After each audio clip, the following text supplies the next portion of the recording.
যোগমায়াকে বললেন আমার সখাদের সকল প্রাণ ফিরিয়ে দাও। সখাদের কেন না, যোগমায়া হচ্ছে গুরুতত্ত্ব।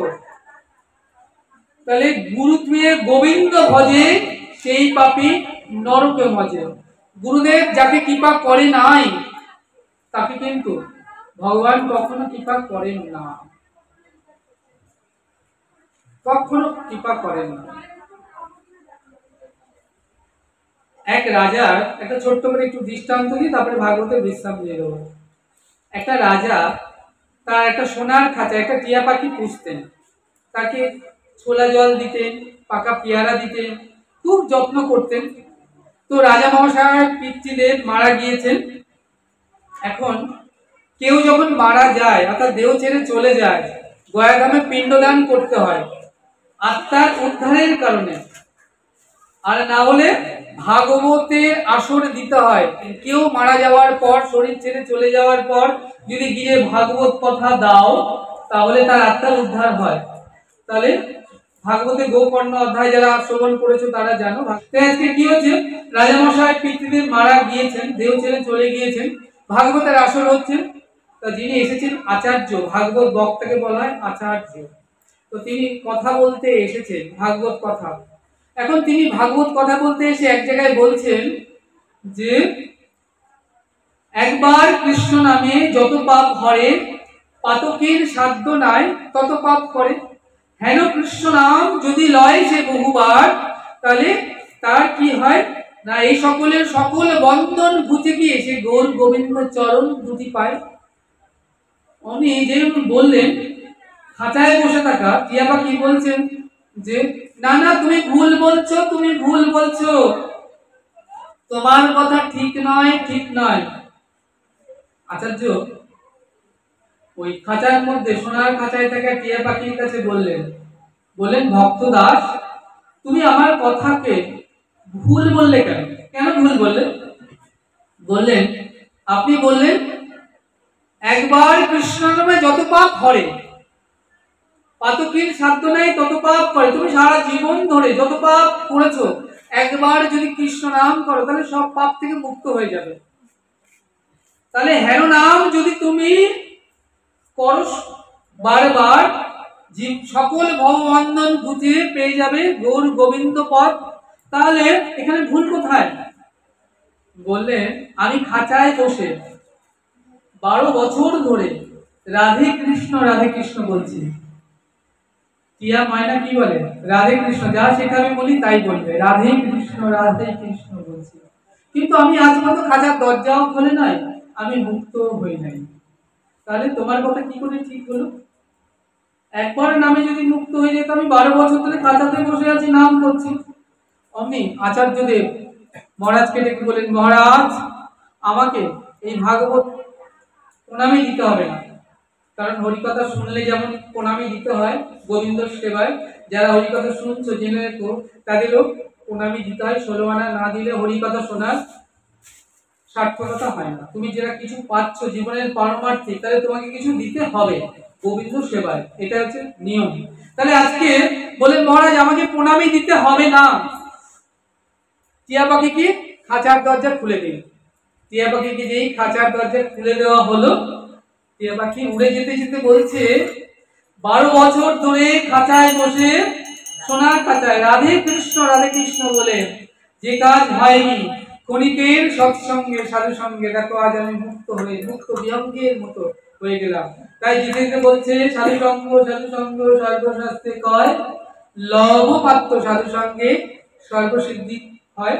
তাহলে কাম ক্রোধ ছয় জনে লয়ে ফিরে নানা স্থানে, ভুঞ্জায় নানা মতে হইয়া মায়ার দাস, জীব করে কত অভিলাষ, আর গোবিন্দ শরণ গেল দূরে। অর্থ চিন্তা লোভ বসে, কপট বৈষ্ণব বেশে, ভূমি নানা দেশে দেশে, আর বহু ভাগ্যের ফলে লয়েছিলে বুঝো পুরে, তব কৃপাডোর গলাতে বান্ধিয়া, দৈব মায়া বলৎকারে খসাইয়া সেই দড়ি দিয়াছে ভবকূপে ডালিয়া। এবার যদি কৃপা করি অদমের কেশ ধরিয়ে, টানিয়া তোলো বোঝপুরে, তবে সে গাইল ভালো, না হইলে বল ফুরাইল, কহে দিল নরোত্তম দাসে। কি অপূর্ব পদ লিখেছেন। তাই আজকে কি হলো? না, আজকে সকালবেলা যেন প্রাণ ফিরে পেল। প্রাণ ফিরে পেয়ে কেমন ভাবে প্রাণ ফিরে পেল? কারণ তারা প্রাণ ফিরে পেল এমন ভাবে যেন ঘুমিয়েছিল। অমনি তারা প্রাণ ফিরে বলছে, কানাই রে, এই যে দেখছিস, এই যে কালীয় দহের জল, চল চল কানাই, আমরা এখান থেকে চলিয়ে যাই, পালিয়ে যাই, চলে যাই, এখান থেকে চল। জানিস তো কানাই, আমরা তো সব মরেই গিয়েছিলাম। কতবার তোকে বলেছি রে ভাই কানাই, ওই মরণ পাচন মন্ত্রটা আমাকে শিখাইয়ে দে। হ্যাঁ, তাহলে আমাদের বৃন্দাবনে কতবার আমরা মরে যাই, কিন্তু তুই আমাদের কতবার প্রাণ ফিরিয়ে দিস। তাই তোকে বলি, ওই মরণ পাচন মন্ত্রটা আমাদেরকে একবার শিখাই দে। গোবিন্দ কি করলেন? সকালে সব সকালে প্রাণ ফিরিয়ে দিলেন। আজকে প্রাণ ফিরে পেয়ে সকারা কি করছেন? কানাইকে নিয়ে আজকে চলে যাচ্ছেন। যখন কানাইকে নিয়ে সকারা চলে যাচ্ছেন, কানাই বলছেন, আমার সখাদেরকে যারা প্রাণ নিল তাদেরকে আমি এত সহজে কি ছেড়ে দেব? ছেড়ে দেব না। তাই তিনি কি করলেন? আমি দেখব ওই কালীয় দহের জলে কে আছে। এত বলি কানাই লম্ফ দিয়ে উঠিল কদম্বের ডালে, আর কদম্বের ডাল হইতে ঝম্প দিয়ে পড়িল কালীয় দহের জলে। তাহলে দেখো, কালীয় দহের কোন একটা বৃক্ষ, একটা লতা, গুল্ম গাছ কেউ নেই। তাহলে কদম্ব বৃক্ষটি কালীয় দহে কেমন করে বেঁচে আছে শত শত বৎসর ধরে? কি প্রশ্ন আসবে, তাই না? বলছেন এই যে আমাদের কুম্ভ মেলা গেল, কুম্ভ 4 জায়গা হয়, উজ্জয়িনীতে, নাসিকে, হরিদ্বারে এবং এলাহাবাদ প্রয়াগে। আমি বা তোমাদের আশীর্বাদে 4টে কুম্ভই করেছি, পূর্ণ কুম্ভ করেছি এবং গিয়েছি।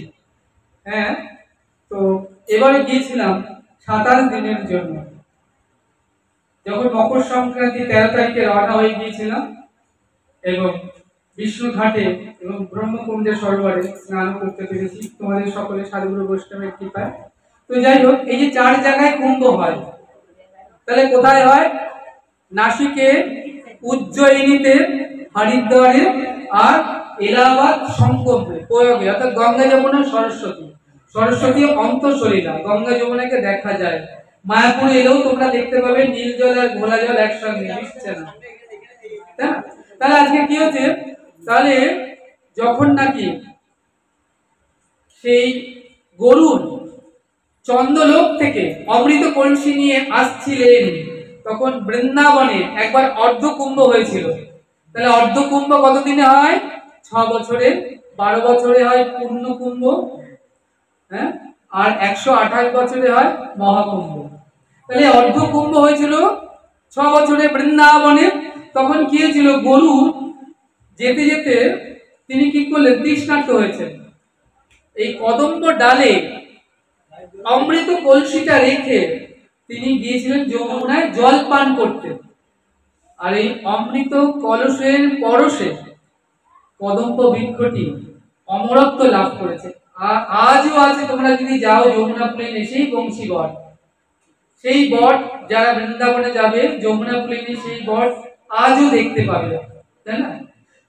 আচ্ছা, এবার কি হলো না, গোবিন্দ কি করলেন? যে বললেন, আমার সখাতে যারা প্রাণ নিয়েছে আমি এত সহজে তো তাদের ছাড়বো না। এত বলি গোবিন্দ লম্ফ দিয়ে উঠিল কদম্বের ডালে, কদম্বের ডাল হইতে ঝম্প দিয়ে পড়িল যমুনার জলে। আজকে মা আমরা এখানে ভাগবত কথা বিশ্রাম করছি, কারণ বেলা অনেক হয়েছে। আবার যদি আসি কোনদিন তোমাদের সঙ্গে এই শ্যামসুন্দরে দেখা হয়, এমন রসিক প্রেমিক ভাবুক শ্রোতার সান্নিধ্য লাভ হয়, এর পরের অংশ যমুনার জলে কি হলো, আমরা এর পরের অংশ আবার আমরা আস্বাদন করব। আজ এখানে ভাগবত কথা বিশ্রাম রাখছি। একবার তোমরা সকলে জয়ের ধ্বনি দেবে। তার আগে বলে রাখি, যারা আজকের পাঠটি কিংবা আরো অনেক বেশি গৌর কথা, ভাগবত কথা তোমরা ঘরে বসে শ্রবণ করতে চাও, তারা ইউটিউবে যাবে। ইউটিউবে কি লিখবে? গৌর কথা শ্যামসুন্দর দাস গোস্বামী বারাসাত, যেই লিখবে চ্যানেলটি আসবে, সাবস্ক্রাইব করবে। ওখানে 650 650 বেশি প্রচুর ভাগবত কথা, গৌর কথা, হরিকথা রয়েছে, তোমরা ঘরে বসে অজস্র হরিকথা, গৌর কথা, ভাগবত কথা শ্রবণ করতে পারো। তার জন্য তোমাদের চ্যানেলটি সাবস্ক্রাইব করতে হবে। আজ কথা বলে তোমাদের কাছে এখানে ভাগবত কথার বিশ্রাম রাখছি, বেলা অধিক হয়েছে, তোমাদের ঘরে ফিরতে হবে। একবার জয় জয় দাও, প্রেমানন্দে দাও।